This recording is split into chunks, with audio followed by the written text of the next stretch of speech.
जय श्री ओम नमः सिद्धेभ्य। नमो अरहंताणं, नमो सिद्धाणं, नमो आयरीयाणं, नमो वज्रायाणं, नमो लोये सवसाहूणम्। अरिहंत सिद्ध सूर्य उपाध्याय साधु सर्व अर्थ के प्रकाशी मांगलिक उपकारी हैं। तिनको स्वरूप जानी राग ते भई, जो भक्ति काय को न माए स्तुति को उचारी है। धन्य धन्य तुम ही सो काज सब आज भये, कर जोरी बार बार बंदना हमारी है। मंगल कल्याण सुख ऐसो हम चाहतु हैं, हो मेरी ऐसी दशा जैसी तुम धारी है। हो मेरी ऐसी दशा जैसी तुम धारी है। रहस्यपूर्ण चिट्ठी के आधार पर सविकल्प से निर्विकल्प आत्मानुभूति किस प्रकार से होती है, इसकी चर्चा अपनी चल रही थी। एकाग्र चिंता निरोधो ध्यानम अंतर मुहूर्तात्, अथवा वस्तु विचार ध्यावते मन पावे विश्राम, रस स्वादत सुख उपजे अनुभवता को नाम। बुद्धि पूर्वक तो जीव का इतना ही कर्तव्य है कि वो विचार करे। जीवन में भी हम किसी भी वस्तु का आनंद लेने के लिए यही करते हैं, पहले उद्यम करते हैं विकल्पात्मक। जब वस्तु की उपलब्धि हो जाती है तो कब निर्विकल्प हो जाते हैं हमको ही पता नहीं चलता। पांच इंद्रिय के विषय भोगों में भी यही प्रवृत्ति है जीवों की, पहले तो विकल्पात्मक रहता है और बाद में उसमें निर्विकल्प हो जाता है।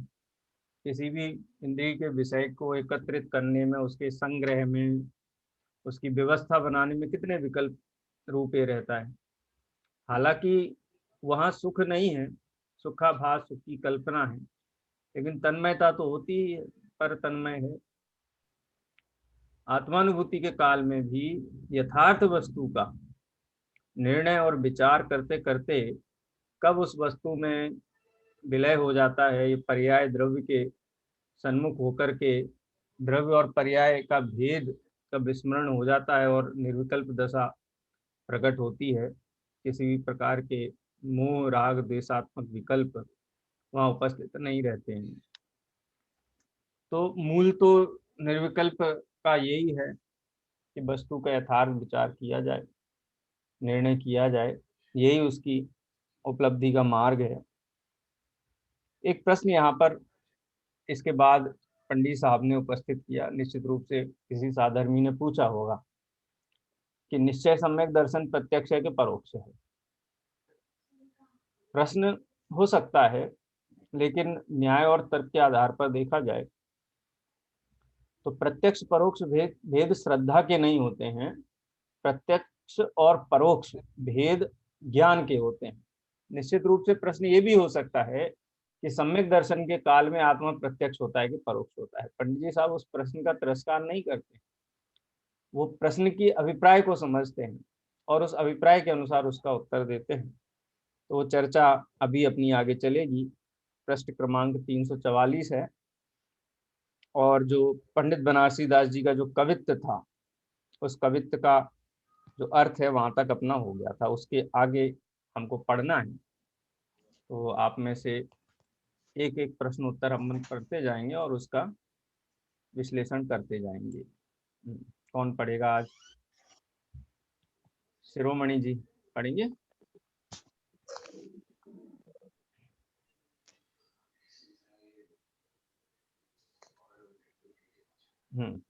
सर मैं वस्तु विचार अध्यावते सर।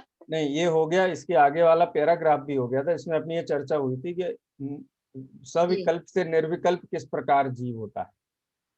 यहाँ तक चर्चा हमारी हो गई थी।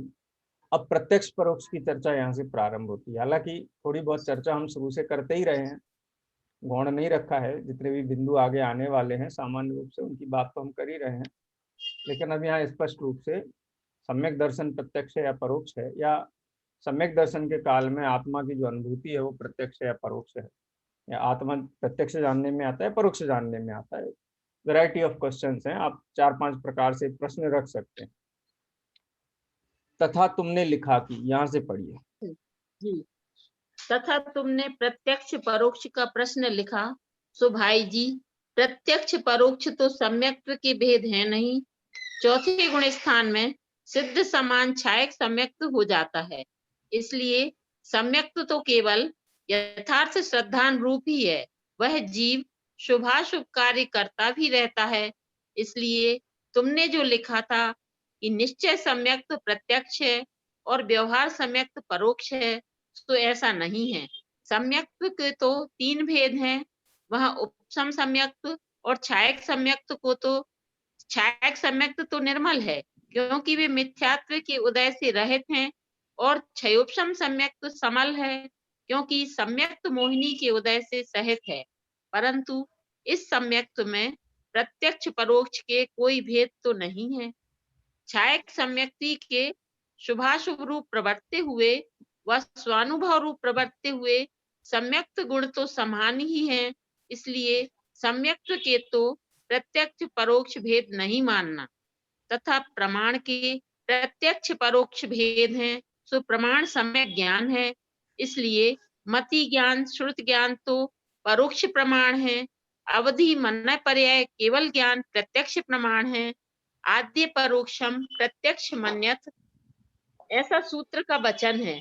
तथा तर्क शास्त्र में प्रत्यक्ष परोक्ष का ऐसा लक्षण कहा है, स्पष्ट प्रतिभासात्मकम प्रत्यक्षम स्पष्टम परोक्षम। जो ज्ञान बस अपने बस बस विषय हाँ, जी एक्चुअली ये पैराग्राफ भी अपन थोड़ा आगे बढ़ गए। ये प्रश्न यहाँ पे आया, ये आत्मा अतीन्द्रिय है, इसलिए अतीन्द्रिय द्वारा ही ग्रहण किया जाता है, यानी श्रद्धा भी उसका ग्रहण करे तो अतीन्द्रिय ग्रहण करे। तो वास्तव में आत्मा का अतीन्द्रिय ग्रहण का मतलब क्या है? तो पंडित साहब यहाँ कहते हैं कि मन अमूर्तिक का भी ग्रहण करता है, क्योंकि मति ज्ञान श्रुत ज्ञान का विषय सर्वद्रव्य कहे गए हैं। उक्तम च तत्वार्थ सूत्रे मति श्रुतयोर निर्बंधो द्रव्येषु असर्व पर्यायेषु। द्रव्यों की असर्व पर्यायों को ग्रहण करते हैं मति और श्रुत ज्ञान। हम कहते हैं ना, श्रुत के द्वारा लोकत्र एक नेत्रम, तीनों लोकों को श्रुत ज्ञान के द्वारा जान लिया जाता है, आगम से श्रुत ज्ञान से जान लिया जाता है। तो इसका मतलब क्या है कि मति और श्रुत ज्ञान मूर्तिक पुद्गल को तो ग्रहण करते ही करते हैं, लेकिन श्रुत ज्ञान के द्वारा अविशद रूप से, अस्पष्ट रूप से अन्य द्रव्यों की असर्व पर्यायों का ग्रहण भी किया जाता है। अब वो उसका स्वरूप क्या है? तो ऐसा अपन अगर देखें कि वस्तु का परिणमन हमारे ख्याल में आता है कि हाँ, वस्तु परिणमनशील है। प्रत्येक वस्तु जन्म जन्म मृत्यु तो हम देखते ही हैं, लेकिन सूक्ष्म परिणमन भी हम वस्तु में देखते हैं। तो परिणमन की गणना जिस व्यवहार काल से होती है, उस व्यवहार काल का जो वर्तना लक्षण रूप निश्चय काल है, वो निश्चय काल भी हमारे ख्याल में आता है। कोई हमको बताए इसकी जरूरत नहीं है। इसी प्रकार से आकाश द्रव्य जो असंख्य अनंत प्रदेश की आकाश द्रव्य है, तो स्थान स्थान स्थान जैसा भले ही किसी इंद्रिय विशेष का ग्रहण ना हो, लेकिन सामान्य पने श्रुत ज्ञान से वो भी हमारे ख्याल में आता है। आकाश द्रव्य की पर्याय भी ख्याल में आती है। द्रव्यों का गमनागमन आदि देखते हैं तो उसमें जो निमित्त भूत धर्म अधर्म आदि, उनका भी ज्ञान होते हुए देखा जाता है। तो छद्मस्त को इनका ज्ञान तो होता है। प्रत्यक्ष परोक्ष की बात बाद में, क्या जान सकता है कि नहीं जान सकता है, अभी तो ये बात है। हम छह द्रव्य को जान सकते हैं कि नहीं जान सकते? जान सकते हैं सर। हाँ, जान सकते हैं। अब प्रत्यक्ष और परोक्ष का अभी प्रश्न आप छोड़ दो। परोक्ष का अर्थ भी बहुत अलग होता है। परोक्ष का मतलब ये नहीं है कि वस्तु आपके सामने ही नहीं आए, परोक्ष का विवरण आगे आएगा। लेकिन पंडित साहब यहाँ ये कहते हैं कि जिस प्रकार से मति श्रुत ज्ञान द्रव्यों की असर पर्यायों को जानते हैं, इसी प्रकार से मति और श्रुत ज्ञान के द्वारा आत्मा की भी असर पर्याय जानने में आती। असर्व माने किसी गुण की कोई पर्याय विशेष ही जानने में आती है, सर्व पर्याय जानने में नहीं आती है, सर्व द्रव्य जानने में नहीं आते, सब गुण जानने में नहीं आते हैं। तत्वार्थ सूत्र का सूत्र यहाँ पे लिया। तथा तुमने प्रत्यक्ष परोक्ष का प्रश्न लिखा। तो वो बात तो श्रद्धा की अपेक्षा अपन चर्चा की भी कि प्रत्यक्ष परोक्ष तो सम्यक के भेद है नहीं, तो सम्यक दर्शन में तो प्रत्यक्ष परोक्ष लागू होता नहीं है, तो सम्यक ज्ञान में लागू होता है, सम्यक चारित्र में भी लागू नहीं होता। प्रत्यक्ष और परोक्ष का भेद तो मात्र ज्ञान गुण पर ही लागू होता है, और छद्मस्त की अपेक्षा से ही वो भेद है। सर्वज्ञ की अपेक्षा से एक ज्ञान है जो विशद है, तो प्रत्यक्ष अपन कह दो उसको, लेकिन वहां ऐसा भेद का कोई काम है नहीं। अब सम्यक्त की बात करें तो सम्यक तो 3 प्रकार का कहा। ये बात इसलिए स्पष्ट कर रहे हैं कि हम विस्तार से बता दे रहे हैं कि इसमें प्रत्यक्ष परोक्ष भेद होते नहीं है। 3 प्रकार का सम्यक, तो बताओ कौन सा प्रत्यक्ष और कौन सा परोक्ष है? क्षायिक सम्यक तो प्रत्यक्ष है कि परोक्ष है? औपसमिक सम्यक प्रत्यक्ष है कि परोक्ष है? या क्षायोपसमिक सम्यक प्रत्यक्ष है परोक्ष है? तो कहते तीनों ही परोक्ष प्रत्यक्ष परोक्ष के भेद उन पे लागू नहीं होते हैं। हाँ, अगर कुछ विभाजन करना है तो ये विभाजन संभव है कि क्षायक सम्यक्त में और औपसमिक सम्यक्त के काल में उसको मलिन करने वाली कोई निमित्त भूत सामग्री नहीं देखी जाती। वैसे तो उपादानगत योग्यता से ही सम्यक्त निर्मल है, लेकिन कोई कहे कर्म का उदय तो निर्मल कैसे हो सकता है, तो उदय भूत अंतरंग निमित्त भी नहीं है। औपसमिक सम्यक्त के काल में भी दर्शन मोह का उदय नहीं है, और क्षायक सम्यक्त काल में तो सत्ता में ही कर्म नहीं है, तो उदय का तो प्रश्न ही कहाँ से उठता है। तो सम्यक तो निर्मल है और समल है, ये भेद हो सकता है। तो चूंकि औपसमिक सम्यक्त और क्षायक सम्यक्त में कोई भी हमको मलिन करने वाली निमित्त भूत सामग्री दिखाई नहीं देती है, इसलिए उसको हम निर्मल कह सकते हैं। और क्षयोपसम सम्यक्त में सम्यक प्रकृति नाम के देशघाती प्रकृति का उदय है, इसलिए उसका उदय है तो कुछ ना कुछ तो वहां दोष है, उसको मल कहा। सम्यक्त में मल तो समल सम्यक्त तो हो गया, लेकिन प्रत्यक्ष परोक्ष का भेद नहीं हुआ वहां पे। क्योंकि और वो समल क्यों है? क्योंकि प्रतिपक्षी कर्म का उदय है ना, निमित्त खड़ा हुआ है, और कार्य ही ना हो ऐसा तो नहीं हो सकता है। कार्य होने पर निमित्त और उपादान दोनों सामग्रियां अन्वय हैं, दोनों ही देखी जाती हैं। यदि निमित्त खड़ा हुआ है तो उसका उपादान भूत कुछ ना कुछ तो है। जैसे हम लोग में कहते हैं ना कि हाँ हम तो बहुत सज्जन आदमी हैं, मैं हमारे मन में कोई छल कपट नहीं है, कोई क्रोध नहीं है, बिल्कुल निर्मल है मन हमारा, तो ये संभव हो सकता है? पंचम काल में किसी भी जीव का मन निर्मल नहीं हो सकता है। हो ही नहीं सकता है। क्यों? क्योंकि पंचम काल के मनुष्य में वो विशुद्धि है ही नहीं। मुनि भगवंतों जैसी, मतलब जो सामान्य ग्रस्त मनुष्य, उनकी बात अपन करें, अथवा कर्म का उदय है, घर गृहस्थी में दुकान व्यापार में लगे हुए, और क्या हमारा मन निर्मल है? हमारा मन तो एकदम साफ है, ऐसा हो ही नहीं सकता है। क्योंकि निमित्त भूत सामग्री दिखाई दे रही है, इसका मतलब निर्मलता का अभाव है। चाहे निमित्त की तरफ से देख लो और चाहे उपादान की तरफ से देख लो। उपादान दूसरे के तो ख्याल में आता नहीं है, वो तो स्वयं के ख्याल में आता है, तो स्वयं देख लो, या सर्वज्ञ भगवान के ख्याल में आता है। लेकिन निमित्त भूत सामग्री से कोई अवधि ज्ञानी जीव ये जान सकता है कि कोई जीव भले ही क्रोध प्रकट नहीं कर रहा हो उसके मुख के हाव भाव से, लेकिन उसको क्रोध चारित्र मोहनी का तीव्र हृदय चल रहा है, वो जान सकते हैं। मन पर, मन के निमित्त से जानेंगे, अवधि ज्ञानी भी जान सकते, क्योंकि निमित्त भूत सामग्री है। निमित्त भूत सामग्री होने के कारण क्षयोपसम सम्यक तो मल सहित है, ये जानने में आता है। और वो मल क्या है, वो जीव स्वयं सम्यक्ति जीव स्वयं जानता ही है उसको। अब क्षायक सम्यक्ति के शुभाशुभ रूप प्रवर्तते हुए व स्वानुभव रूप प्रवर्तते हुए सम्यक्त गुण तो समान ही हैं। माने क्षायक सम्यक दृष्टि जीव युद्ध कर रहा हो या सामायिक में बैठा हो, दोनों ही काल में उसको सम्यक्त गुण समान है। सम्यक्त गुण समान है। अच्छा, युद्ध करते हुए सम्यक्त गुण में क्या कमी आएगी और सामायिक के काल में क्या अधिकता होगी? बताओ क्यों समान कहा पंडित जी साहब ने? आपको हेतु समझ में आता है इसका, क्यों समान है? सर भेद विज्ञान चलता रहता होगा। नहीं, वो बात तो अलग है। श्रद्धा में कोई अंतर नहीं पड़ता। नहीं, मुझे अचूक जो पंडित जी साहब की शैली में उत्तर चाहिए। जैसे ऊपर उन्होंने समल और निर्मल घटित किया ना, वैसे ही यहाँ घटित कर रहे हैं। बोले कि उसको सत्ता में दर्शन मोनी कर्म है ही नहीं, और कर्म का किसी जाति का उदय भी नहीं है। कब? सामायिक के काल में नहीं है या फिर विषय भोग के काल में नहीं है? बोले दोनों ही काल में नहीं है।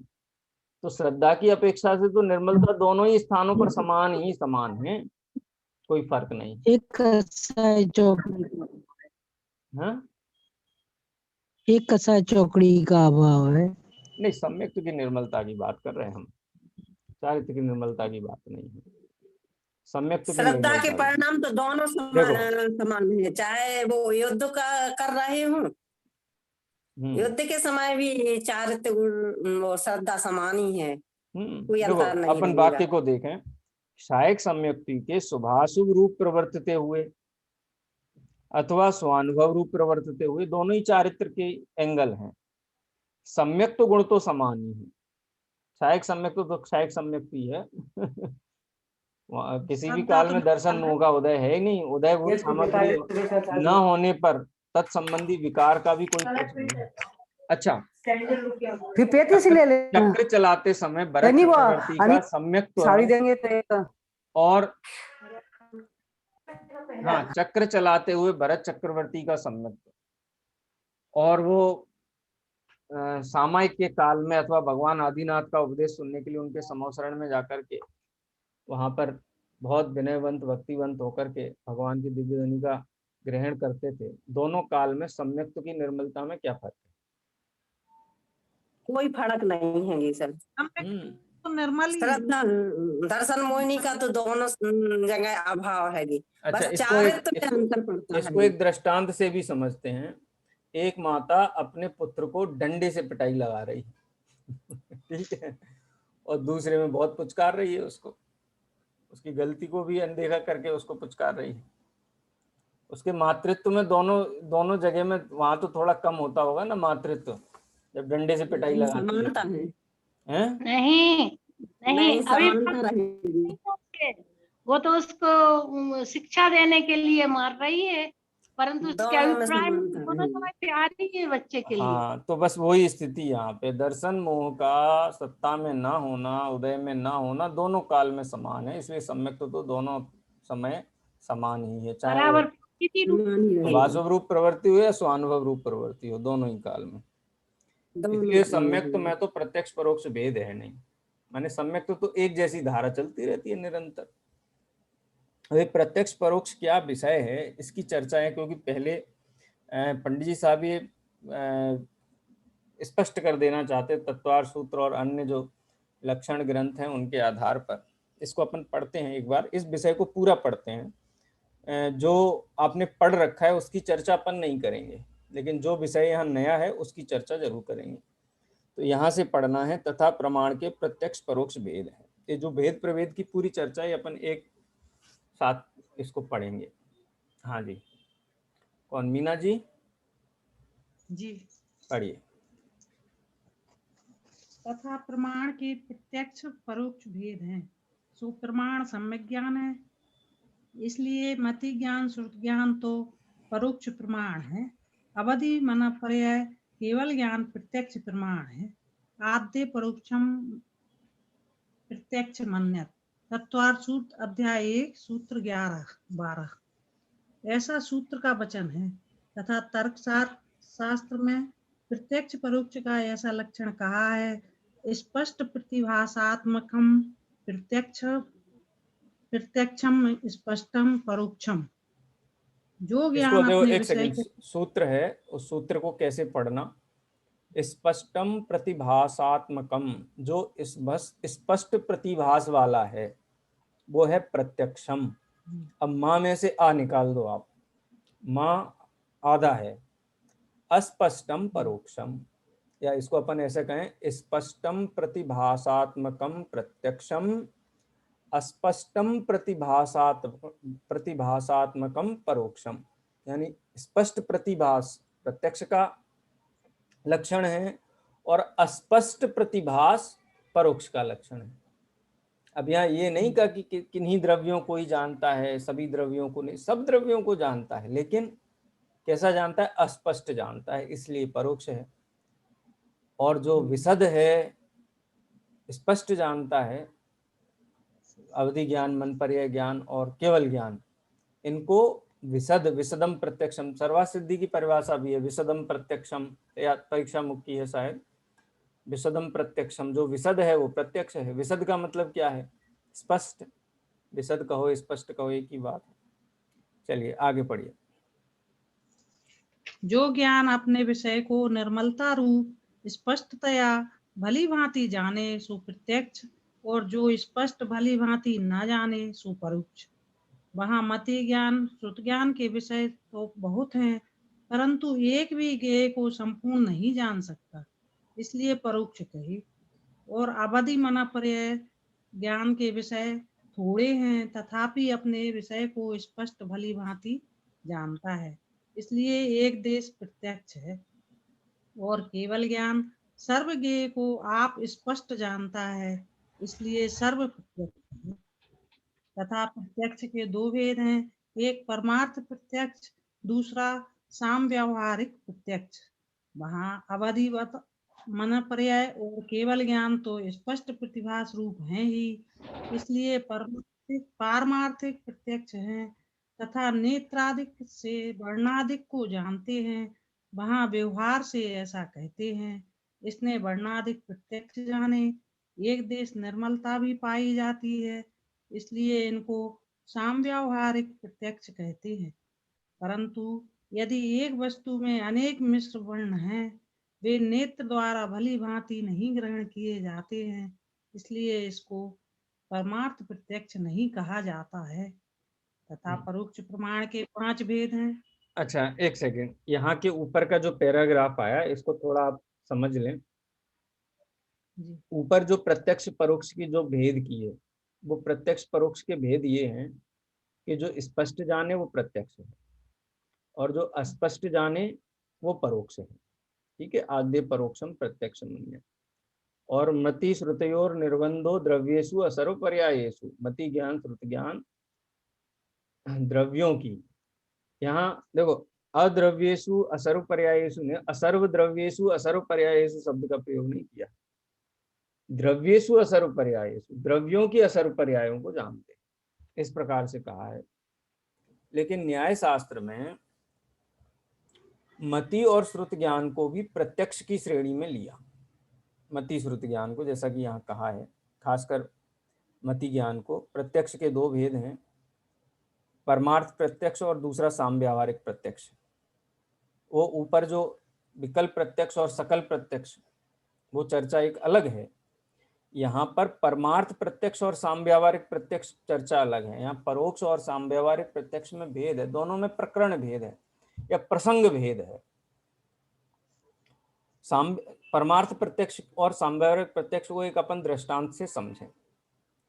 जैसे मूल पुद्गल के जो रंग की वर्ण की 5 पर्याय कहीं, ठीक है। अच्छा, बैंगनी कौन सी पर्याय है 5 में से?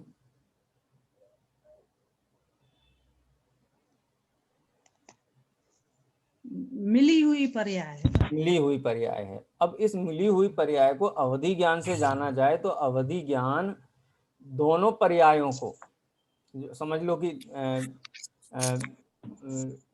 कृष्ण और लाल दोनों का मिश्रित रूप जो भी हो, उन मिश्रित रूप को वो अवधि ज्ञान दोनों पर्यायों को भिन्न भिन्न जान सकता है, लेकिन मति ज्ञान नहीं जान सकता। मति को बैंगनी दिखाई देगा, गुलाबी दिखाई देगा, गेरुआ दिखाई देगा, लेकिन मति अवधि ज्ञान के द्वारा, क्योंकि अवधि ज्ञान स्पष्ट जानता है, वो भी असर्व पर्याय। अगर अब अपन इसका वर्गीकरण करें, जैसे 5 ज्ञानों में कौन सा ज्ञान ऐसा है जो सर्वद्रव्य की सर्व पर्यायों को जानता है, और कौन सा ऐसा ज्ञान है जो द्रव्य की असर्व पर्यायों को जानता है? तो अवधि ज्ञान को जानते हैं, और अवधि और मना पर्याय, मना पर्याय, हाँ, कुछ विषय को जानते हैं। ठीक है। अच्छा, एक चीज और आप इसमें देखिए, तत्वार्थ सूत्र के आधार पर ही मति श्रुतयोर निर्बंधो द्रव्येषु असर्व पर्यायेषु, लेकिन अवधि ज्ञान है ना, अवधि ज्ञान को कहा है रूपिषु अवधे। मति ज्ञान और श्रुत ज्ञान इनके संबंध में तो कहा द्रव्यों की असर पर्यायों को जानते हैं, लेकिन अवधि ज्ञान के संबंध में बहुत स्पष्टतया तत्वार्थ सूत्र में कहा रूपिसु अवधे, यानी अवधि ज्ञान का विषय तो रूपी पदार्थ ही है। बोलो आत्मा को जानना है तो अवधि ज्ञान से जान सकते कि नहीं जान सकते? नहीं जान सकते। काल द्रव्य को, आकाश द्रव्य को, नहीं धर्म जान धर्म द्रव्य को नहीं जान सकते, अवधि ज्ञान से नहीं जान सकते। मन पर्याय ज्ञान से, मन पर्याय ज्ञान अवधि ज्ञान के विषय के अनंतवें भाग को जानता है, यानी वो भी अष्ट दल उससे कमल भी के नहीं आकार जानते। रूप मन को ही जानता है। रूपी पदार्थ में ही प्रवृत्ति है अवधि ज्ञान और मन पर्याय ज्ञान की। तो इस दृष्टि से देखा जाए तो मति, श्रुति और केवल ज्ञान ये ज्यादा निकट है क्योंकि केवल ज्ञान सर्वद्रव्य की सर्व पर्यायों को जानता है और अवधि मन पर मति ज्ञान और श्रुत ज्ञान द्रव्यों की असर्व पर्यायों को जानता है।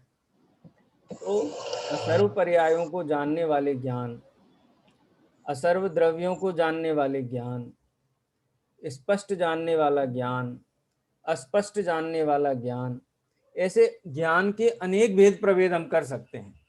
विश्लेषण उनका करके उनके विषयों को हम जान सकते हैं।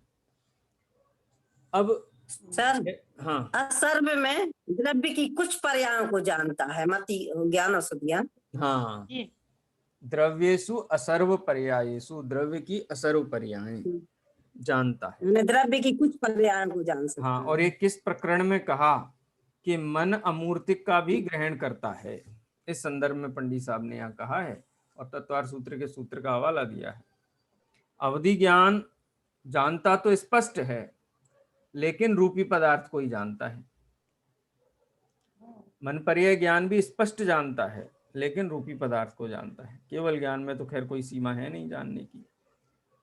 तो यहाँ पर इस साम्व्यावहारिक प्रत्यक्ष और पारमार्थिक प्रत्यक्ष में क्या भेद है कि साम्व्यावहारिक प्रत्यक्ष है वो अस्पष्ट जानता है, अस्पष्ट जानता है, बैंगनी रंग को जानता है, लेकिन बैंगनी रंग के अंदर जो वर्ण की 2 पर्याय या 3 पर्याय गर्भित हैं उनको नहीं जानता, उनको अवधि ज्ञान जान सकता है।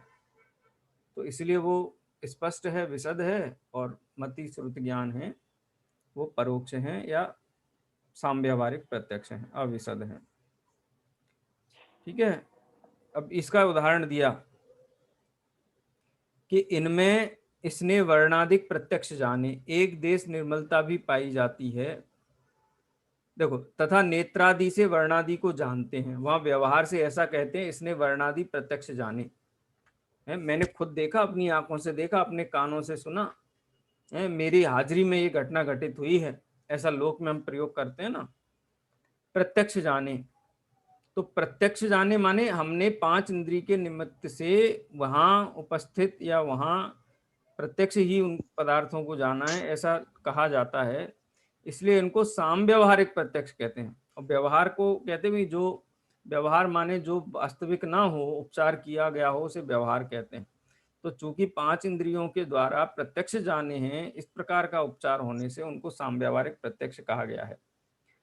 परंतु यदि एक वस्तु में अनेक मिश्र वर्ण हैं, वे नेत्र द्वारा भली भांति ग्रहण नहीं किए जाते, बैंगनी रंग दिखाई देने लगता है उसको, लेकिन अवधि ज्ञान में उसको दोनों पर्याय भिन्न भिन्न दिखाई देती हैं। इसलिए इसको परमार्थ प्रत्यक्ष नहीं कहा जा सकता है। ठीक है। अब न्याय शास्त्र में परमार्थिक प्रत्यक्ष, साम्व्यावहारिक प्रत्यक्ष और परोक्ष, ऐसा नहीं परोक्ष चला गया, परोक्ष भी वहां पर है, लेकिन परोक्ष के 5 भेद हैं। ये पिछला विषय ख्याल में आया? किसी को कोई प्रश्न हो तो पूछ लो भैया पहले।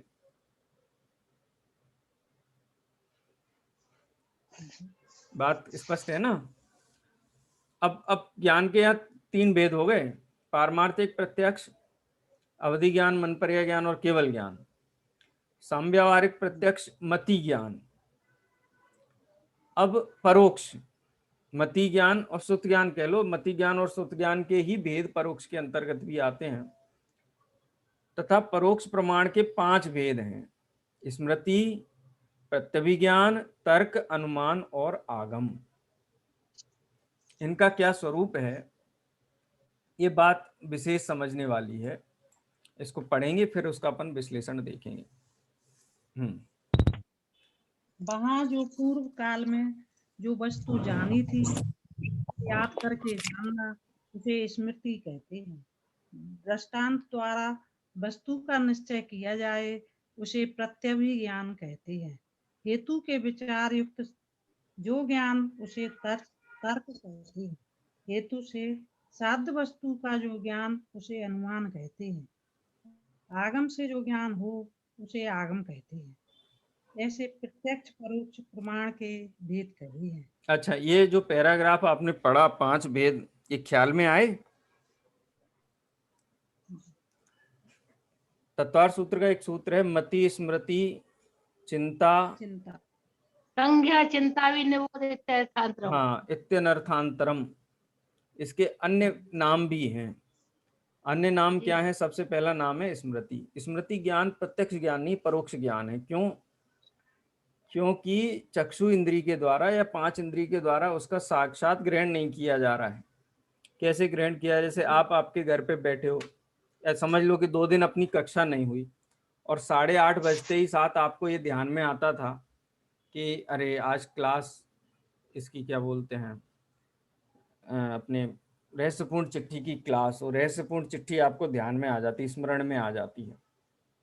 तो इसका मतलब वो सामने तो नहीं है, पुस्तक भी सामने नहीं है, कक्षा भी नहीं चल रही, लेकिन आपको स्मृति हो गई। ठीक है।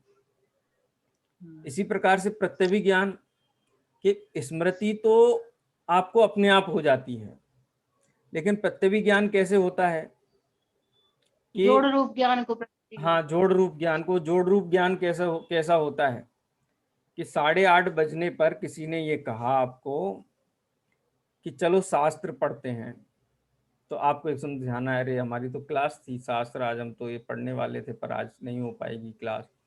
तो आपको शास्त्र पढ़ने के लिए सामने किसी ने कहा या रखा और आपको स्मरण हुआ है अपनी कक्षा का, तो ये जोड़ रूप ज्ञान है।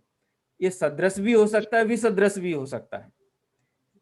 विसदृश कैसे हो सकता है कि किसी ने कहा कि चलो चलो कहीं जरा घूम के आते हैं, थोड़ा बाहर टहल के आते हैं, तो आपने घड़ी देखी, अरे आज तो 8:30 बज गए हैं, अब आज क्लास नहीं है।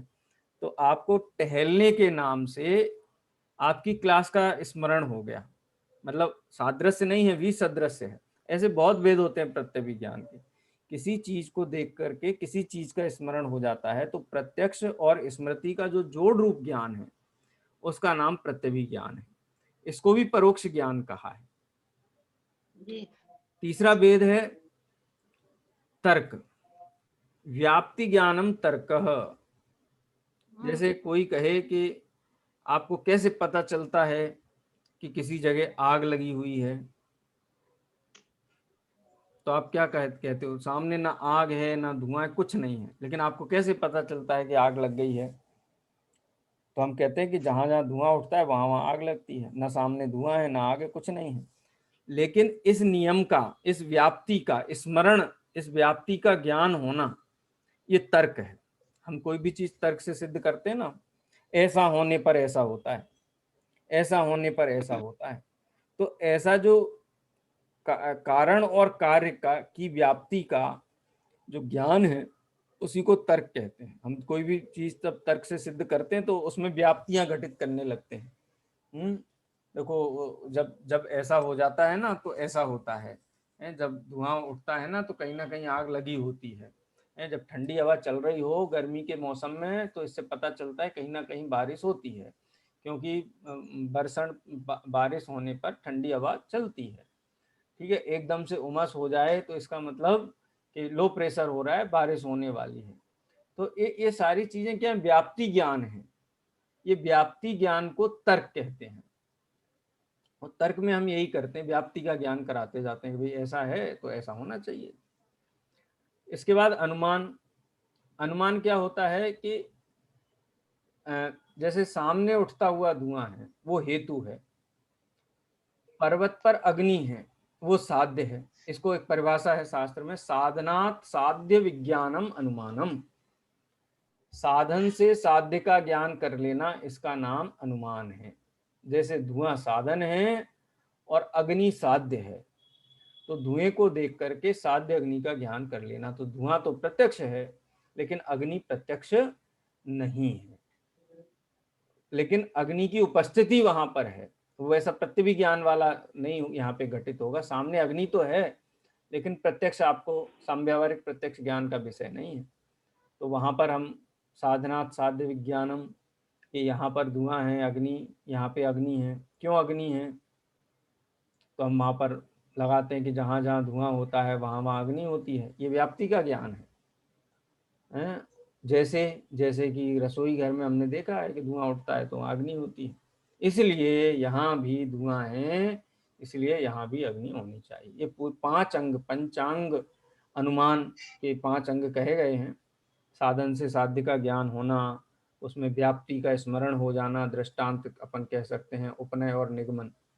इस प्रकार से ये भी परोक्ष ज्ञान है, क्योंकि साध्य रूप अग्नि किसी भी इंद्रिय से प्रत्यक्ष नहीं, इसलिए समव्यावहारिक प्रत्यक्ष की श्रेणी में नहीं आएगी। और 5वां भेद है आगम। आगम किसे कहते हैं? आप्त वाक्यम आगम, जो आया है, आप्त से आया है, आप्त के जो वचन है। आप्त माने कौन? कोई, आप्त का मतलब होता है निर्दोष व्यक्ति, जो सर्व प्रकार के मोह राग द्वेष आदि अशुद्धियों से और ज्ञानावरण आदि आवरणों से रहित हो, उसको कहते हैं आप्त।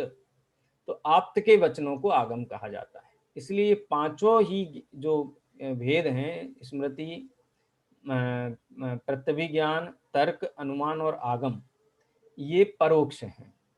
अब यहाँ पंडित जी साहब ने पूरा आपके सामने सेट कर दिया प्रत्यक्ष परोक्ष के भेद प्रभेद। अब वो ये घटित करेंगे कि आत्मानुभूति काल में स्मृति का उपयोग करते हैं, कि प्रत्यभिज्ञान का उपयोग करते हैं, कि अनुमान का उपयोग करते हैं, कि आगम का उपयोग करते हैं, कि व्याप्ति का उपयोग करते हैं, कि मति ज्ञान का उपयोग करते हैं, कि श्रुत ज्ञान का उपयोग करते हैं। कौन से ज्ञान का उपयोग घटित हो? अपने पास तो इतने औजार हैं, इन औजारों में से किस औजार से स्वसंवेदन होता है, वो चर्चा पंडित साहब यहाँ करेंगे। अच्छा, इनमें आपको कहीं प्रत्यक्ष परोक्ष,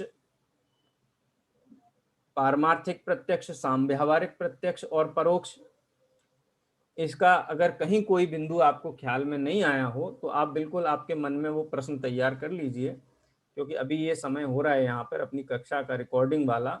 अब नॉन रिकॉर्डेड टाइम में जो हम चर्चा करते हैं प्रश्न उत्तरों की, उनकी हम चर्चा करेंगे इसी प्रकरण पे, ठीक है। और आगे जब स्वानुभव दशा में वो किस प्रकार से घटित होते, वो चर्चा अपनी कल अपन लेंगे, ठीक है। तो इस प्रकार से परोक्ष प्रमाण के 5 भेद हैं: स्मृति, प्रत्यभिज्ञान, तर्क, अनुमान और आगम। अब मैं इन परिभाषाओं को 5 को मैं दोबारा पढ़ रहा हूं, एग्जाम्पल भी बोलता जाऊंगा। पंडित साहब ने यहाँ उदाहरण नहीं रखे हैं।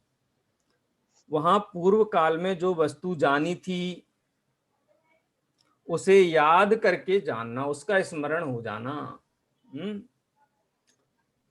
उसे स्मृति कहते हैं। हमारे माता पिता या हमारे घर के कोई वरिष्ठ सदस्य, दादा दादी आज नहीं है, लेकिन स्मृति ज्ञान तो उनका आज भी होता है, ये स्मृति ज्ञान है। दृष्टांत द्वारा वस्तु का निश्चय किया जाए, उसे प्रत्यभिज्ञान कहते हैं। तो सादृश्य भी हो सकता है, विसदृश्य भी हो सकता है। जैसे किसी ने नाम लिया, फलाने फलाने व्यक्ति, आपके दादाजी नाम लिया, तो वो नाम सुना और फिर स्मरण हुआ, तो ये क्या है? ये प्रत्यभिज्ञान है। फोटो देखा और स्मरण हुआ आया। तो इसको जोड़ रूप ज्ञान को, प्रत्यक्ष और स्मृति के जोड़ रूप ज्ञान को, अथवा इसको ऐसे हम कह सकते हैं, सामव्यावहारिक प्रत्यक्ष और स्मृति के जोड़ रूप ज्ञान को प्रत्यभिज्ञान कहते हैं। हेतु के विचार युक्त ज्ञान को तर्क कहते हैं। जो हेतु सहित हो, ऐसा होने पर ऐसा होता है, ऐसा होने पर ऐसा होता है। बादल गड़गड़ाते हैं जोर से तो बारिश होती है, सूरज निकलता है तो कमल खिलता है, धुआं उठता है तो इसका मतलब वहां अग्नि है, अग्नि की उपस्थिति है। सम्यक दर्शन होता है तो कर्म का क्षय उपसमय क्षय उपसम नियम से होता है। तो ये क्या है? व्याप्ति ज्ञान है। कोई अवधि ज्ञानी ने जाना कि इसको तो सत्ता में तो कोई भी कर्म नहीं है दर्शन मोह संबंधी, तो इसका मतलब एक शायक सम्यक दृष्टि है। तो वो जो कर्म प्रकृतियों को जाना, वो तो अवधि ज्ञान का